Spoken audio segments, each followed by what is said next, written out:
మా యూఎస్ టూర్లో భాగంగా చికాగోలోని స్కై స్కేపర్స్ కవర్ చేసిన తర్వాత మిలీనియం పార్క్ కవర్ చేసుకున్న తర్వాత చికాగోలోని కొన్ని టూరిస్ట్ అట్రాక్షన్స్ కవర్ చేసాము. అందులో కొన్ని అట్రాక్షన్స్ ఈ పార్ట్ 2 వీడియోలో మీకు చూపించడానికి ప్రయత్నం చేస్తాను. మిలీనియం పార్క్ కంప్లీట్ చేసుకున్న తర్వాత వెహికల్ తీసుకొని అక్కడ నుంచి షెడ్ అక్వేరియంకి వచ్చామన్నమాట. ఈ షెడ్ అక్వేరియం అన్నది చికాగోలో one of the most popular tourist attraction అనమాట. ఇది చూడడానికి అయితే మాత్రం ఎంట్రీ ఫీ ఉంటుంది. ఇది లోకలర్స్కి అయితే $20 తీసుకుంటారు, నాన్ లోకలర్స్కి అయితే $40 తీసుకుంటారు. అంటే నియర్లీ 3,500 రూపీస్ ఇండియన్ కరెన్సీలో అయితే. ఇది ఓన్లీ ఎంట్రీకి మాత్రమే. లోపల మళ్ళీ డిఫరెంట్ షోస్, థియేటర్స్, మళ్ళీ డిఫరెంట్ ప్లేస్ ఇవన్నీ ఉంటాయి.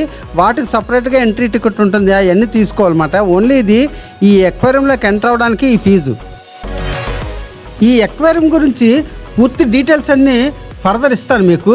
ముందుగా మాకేంటంటే ఈవెంట్స్ తాలూకా క్లోజింగ్ టైం అయిపోతుందండి. ముందు ఈవెంట్స్కి వెళ్ళిపోయాము అక్వేరియంకి బదులు.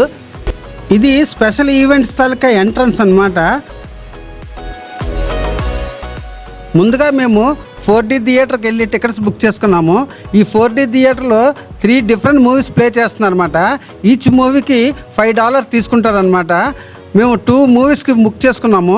మా మూవీ టైంకి ఇంకా బోల్డ్ అంత టైం ఉందని చెప్పి మిగతా ఈవెంట్స్ ఎక్స్ప్లోర్ చేయడానికని వెళ్ళాం అనమాట. ముందుగా మేము బెలుగా వేల్స్ ఉండే అక్వేరియం ఏరియాకి వచ్చామన్నమాట. ఇందాక మీకు చెప్పాను కదా ఈ షెడ్ అక్వేరియం గురించి చెప్తానని. ఈ ఇండోర్ పబ్లిక్ అక్వేరియంని 1930sలో ఓపెన్ చేశారనమాట. ఇది 3rd largest aquarium in western హెమిస్ఫియర్లోని. అదే ఇన్ వరల్డ్లో తీసుకున్నట్లయితే 11th పొజిషన్లో ఉంటుంది ఈ అక్వేరియం అన్నది. అంత పెద్దదన్నమాట. ఇది ఎంత పెద్ద అక్వేరియం అంటే 5 మిలియన్ గ్యాలన్ వాటర్ తోటి 1500 స్పెసీస్ తోటి ఇది మెయింటైన్ చేస్తున్నారనమాట. ఇది ఓన్లీ అక్వేరియం ఒకటే కాదు, నెంబర్ ఆఫ్ ఈవెంట్స్ అన్నీ ఉన్నాయి ఈ అక్వేరియంలోని. ఎన్నో రకాల షోస్ విత్ యానిమల్స్ ఉంటాయన్నమాట. అలాగే ఇక్కడ 4D థియేటర్స్ కూడా ఉన్నాయన్నమాట.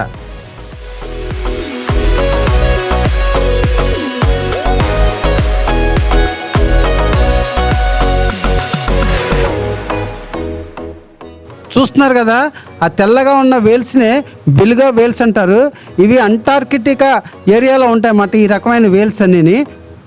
ఈ వీడియోలో పెద్దగా వాయిస్ ఓవర్ ఉండదు, ఎందుకంటే ఈ అక్వేరియంలో ఉన్న ప్రతిదీ మీకు చూపించాలన్నది నా prime motto. So see and enjoy.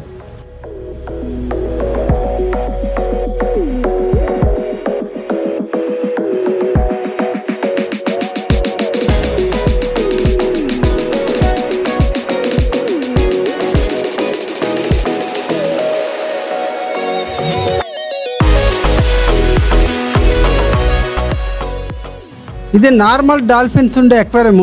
చూడండి, ఆ బ్యాక్ సైడ్ కనబడుతుంది చూసారు అద్దాల వెనకాల, ఇదే మిషిగన్ లేక్ అనమాట. ఈ మిషిగన్ లేక్ ఆనుకొని ఈ అక్వేరియం అనేది కన్స్ట్రక్ట్ చేశారనమాట. మీకు ఇప్పుడు గూగుల్ ఫోటో ఒకటి అప్లోడ్ చేస్తాను, అప్పుడు మీకు అర్థమవుతుంది ఈ అక్వేరియం అన్నది మిషిగన్ లేక్ పక్కన ఏ విధంగా కన్స్ట్రక్ట్ చేశారన్నది. ఇదే ఇప్పుడు మనం చూస్తున్న అక్వేరియం. మిషిగన్ లేక్ ఫేస్ చేస్తూ ఈ అక్వేరియం అన్నది కన్స్ట్రక్ట్ చేశారనమాట. ఇది గూగుల్ ఫోటో.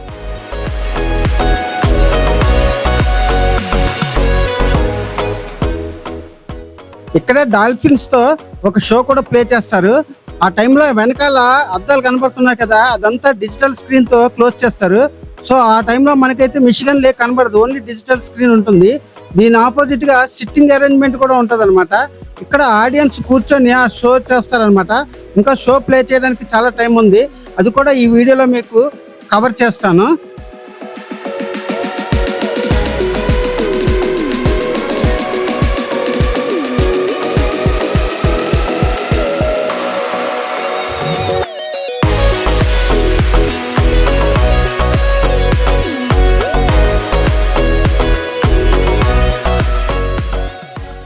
ఈ అక్వేరియం నుంచి చికాగో సిటీ ఎంత బ్యూటిఫుల్గా కనబడుతుందో చూడండి.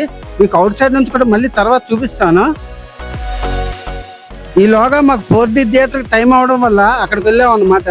ఈ 4D థియేటర్ అంటే జస్ట్ లైక్ 3D థియేటర్ లాంటిదే. బట్ ఇక్కడ ఏంటంటే ఇంటరాక్టివ్ సీట్స్ ఉంటాయి, అంటే మనం కూర్చునే సీట్స్ మనతో ఇంటరాక్ట్ అవుతాయి. అలాగే హైటెక్ ఆడియో సిస్టమ్ ఉంటుంది.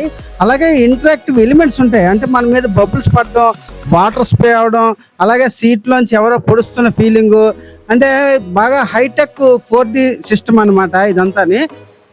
ఫస్ట్ మేము పెంగ్విన్ షో చూసాము, అదైతే చాలా చాలా ఎంజాయ్ చేసాం అనమాట. Sea ice meets the Antarctic mainland.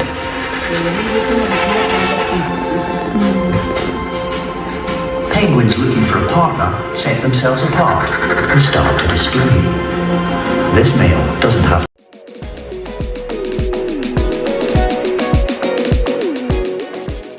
మాకు ఇంకా డాల్ఫిన్ షోకి టైం ఉందని చెప్పి ఈ లోపల చాలా వరకు ఎక్వేరియం తాలూకా ఏరియా కవర్ చేసాము.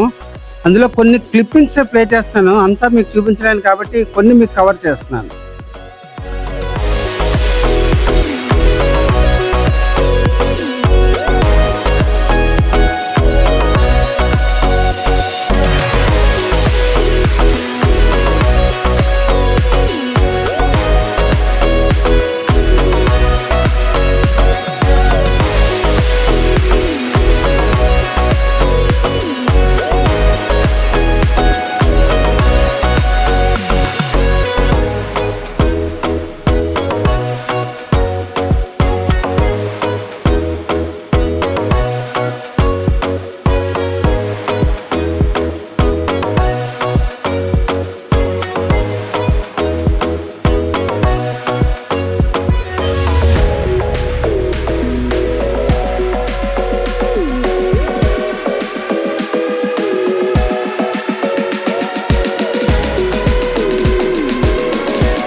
వీటిని ఓపెన్ ఎక్వేరియం అంటారు అన్నమాట. ఇందులో మనం చెయ్యి పెడితే ఆ చేపల దగ్గరికి వచ్చినప్పుడు వాటిని ముట్టుకోవచ్చు అన్నమాట. చూడండి ఎంత క్రిస్టల్ క్లియర్గా వాటర్ మెయింటైన్ చేస్తున్నారో.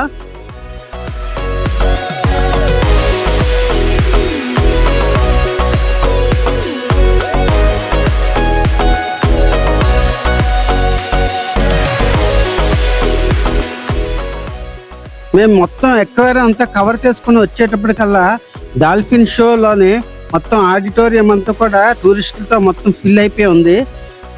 డాల్ఫిన్ షోలోని కొన్ని క్లిప్పింగ్స్ మీకు ప్లే చేస్తున్నాను, సీ అండ్ ఎంజాయ్.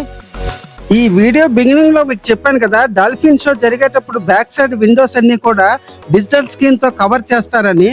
ఆ డిజిటల్ స్క్రీన్తో కవర్ చేసినప్పుడు నేను షూట్ చేయలేకపోయాను, బట్ ఆ డిజిటల్ స్క్రీన్ లిఫ్ట్ చేసింది మాత్రం నేను రికార్డ్ చేశాను. ఆ క్లిప్పింగ్ని లాస్ట్లో మీకు ప్లే చేస్తాను, అది చూస్తే మీకు అర్థమవుతుందన్నమాట ఈ విండోస్ని ఆ డిజిటల్ స్క్రీన్తో ఎలాగా కవర్ చేశారన్నది.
ఇప్పుడు మీరు చూస్తున్నారు కదా, ఇప్పటి వరకు చూసిన డిజిటల్ స్క్రీన్ ఎలా లిఫ్ట్ అయిపోతుందో, అది లిఫ్ట్ అయిపోగానే మనకి విండోస్ బ్యాక్ సైడ్ ఉన్న మిషిగన్ లేక్ రెండు ఇప్పుడు మనకి కనబడుతున్నాయి.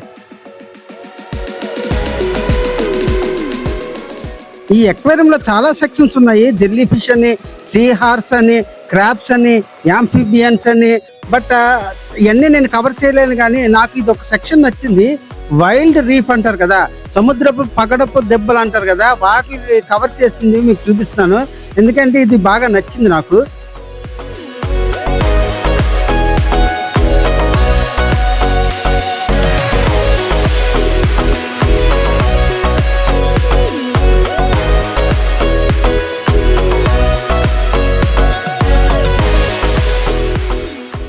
ఒక సముద్రపు పగడపు దెబ్బ ఎంత హైట్ పెరగడానికి ఎన్ని ఇయర్స్ పడుతుందని చూపించే చార్టు నా అంత హైట్ అంటే 5 feet ఎదగడానికి 320 years పడుతుంది అనమాట. దీన్ని బట్టి మీరు అర్థం చేసుకోవచ్చు ఇంత హైట్ పగడపు దెబ్బలు పెరగాలంటే ఎన్ని సంవత్సరాలు పడుతుంది అన్నది.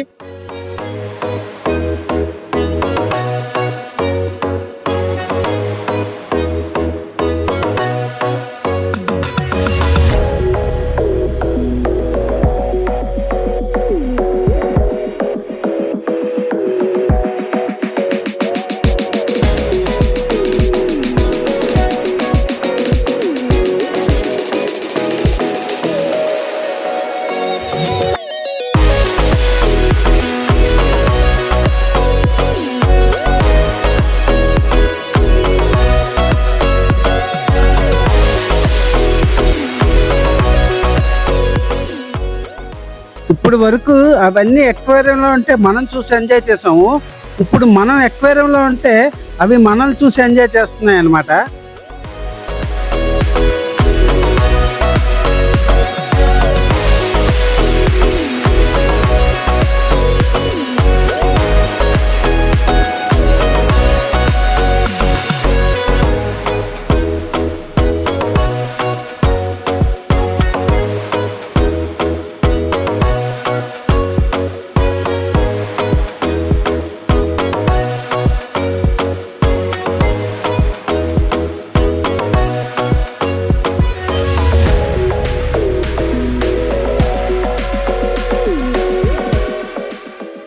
ఇందులో చాలా ఓపెన్ ఎక్వేరియంస్ ఉన్నాయి. అవన్నీ మేము కవర్ చేసాము. బట్ అవన్నీ మీకు వీడియోలో కవర్ చేయలేను. బట్ డెఫినెట్గా మాత్రం ఒక ఓపెన్ ఎక్వేరియం చూపిస్తాను. అదే స్టింగ్ రే ఓపెన్ ఎక్వేరియం చూస్తున్నారు కదా, ఇదే స్టింగ్ రే ఓపెన్ ఎక్వేరియం అనమాట. ఇది మనం చెయ్యి పెట్టి ఆ స్టింగ్ రేని మనం ముట్టుకొని కూడా ఫీల్ అవ్వచ్చు. ప్రతి ఒక్కరికి ఇది అలౌ చేస్తారనమాట. ప్రతి ఒక్కరు కూడా ఆ స్టింగ్ రేని ముట్టుకోవచ్చు ఫిజికల్గా.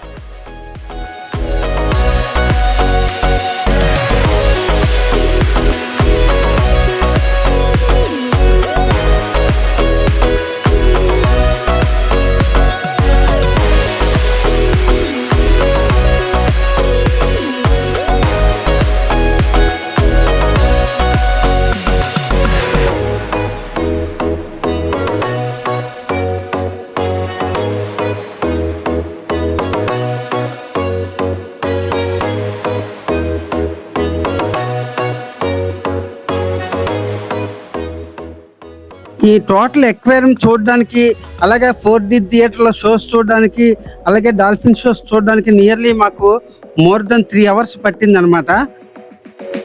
ఇప్పుడు ఒక విషయం చూపిస్తాను. చికాగోలో డిఫరెంట్ అట్రాక్షన్ తోటి డిఫరెంట్ సిటీ పాస్లు ఆన్లైన్లో అమ్ముతారు. అవి ఆన్లైన్లో బుక్ చేసుకున్నట్లయితే మన అట్రాక్షన్ దగ్గరికి వెళ్ళినప్పుడు లైన్ కాస్ట్ టికెట్ తీసుకోవాల్సిన అవసరం ఉండదు. మేమైతే ఈ సిటీ పాస్ తీసుకున్నాం అనమాట. ఇది నియర్లీ $139 అనమాట పర్ హెడ్. అంటే ఇండియన్ కరెన్సీలో 12,000 రూపీస్ అనమాట. చికాగో వచ్చే వాళ్ళు మాత్రం ఖచ్చితంగా ఈ అక్వేరియం విజిట్ చేస్తే బాగుంటుందని నా అభిప్రాయం. ఎందుకంటే one of the biggest aquarium in the world అనమాట ఇది.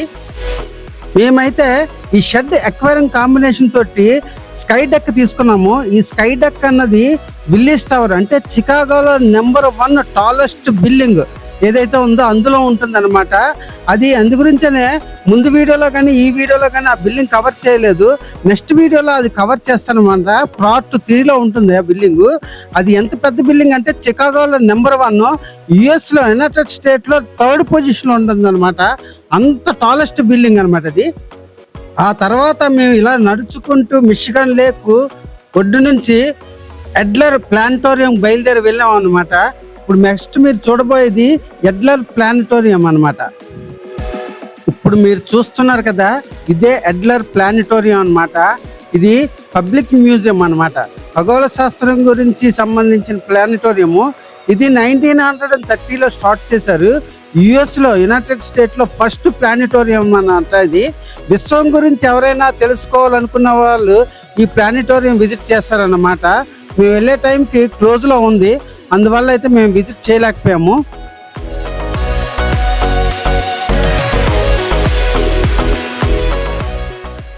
ఆ తర్వాత అలా మిచిగన్ లేక్ షోర్ వద్ద నడుచుకుని వెళ్ళాము. ఈ ఎడ్లర్ ప్లానిటోరియం దగ్గర నుంచి కానీ మనం చికాగో సిటీ చూసినట్లయితే చాలా బ్యూటిఫుల్గా కనబడుతుంది. చాలామంది చికాగో సిటీ చూడడానికి ఇక్కడికి వస్తుంటారు అన్నమాట. ఈ ప్లానెటోరియం దగ్గరికి ఇక్కడికి వస్తే మొత్తం టోటల్గా చికాగో సిటీ అంతా కూడా చాలా క్లియర్గా కనబడుతుంది అనమాట.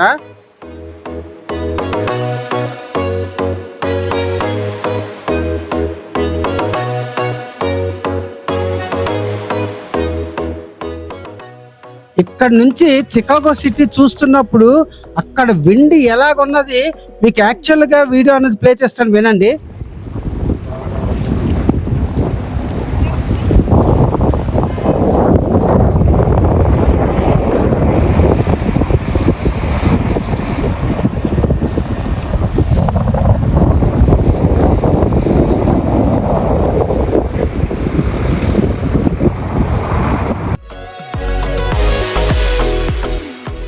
ఇక్కడ నుంచి చూసినప్పుడు చిన్న అగ్గిపెట్టెలా కనబడుతున్నాయి, కానీ అవి చాలా పెద్ద బిల్డింగ్లు. Nearly more than 1000 feet height, అంటే 1/2 kilometer దగ్గరగా ఉంటుంది. ఇలాంటి బిల్డింగ్స్ ఇంత దూరం నుంచి చూస్తేనే ఎంజాయ్ చేయగలము.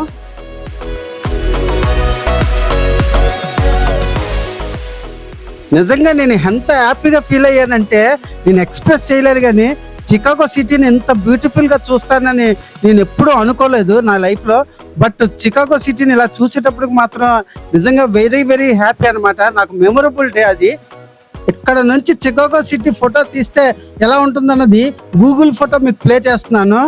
నేను ఇదే సిటీని నా కెమెరాలో ఎలా తీసాను అన్నది ఇప్పుడు మీరు చూడొచ్చు.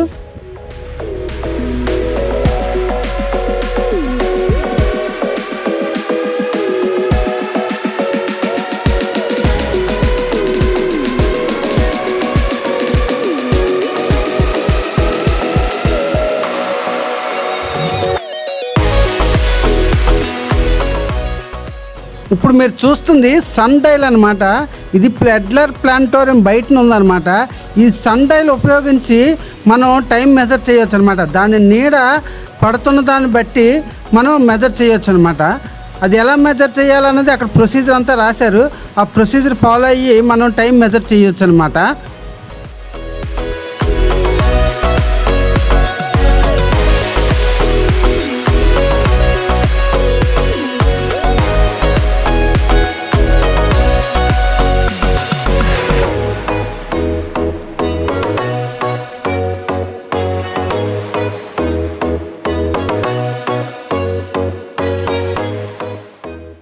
ఈ సన్ డైల్ నేను 1930లో స్టార్ట్ చేశారు.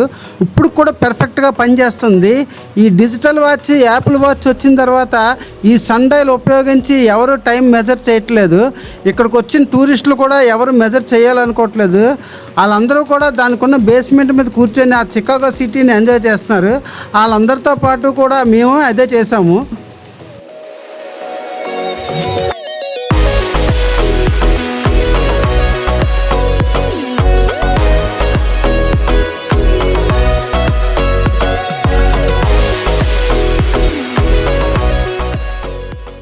చికాగోలో చాలా బ్యూటిఫుల్ టూరిస్ట్ స్పాట్స్ మేము ఎక్స్ప్లోర్ చేసాము. అందులో కొన్ని మీకు చికాగో పార్ట్ 3 వీడియోలో చూపిస్తాను. Please follow that video and thank you for following my videos.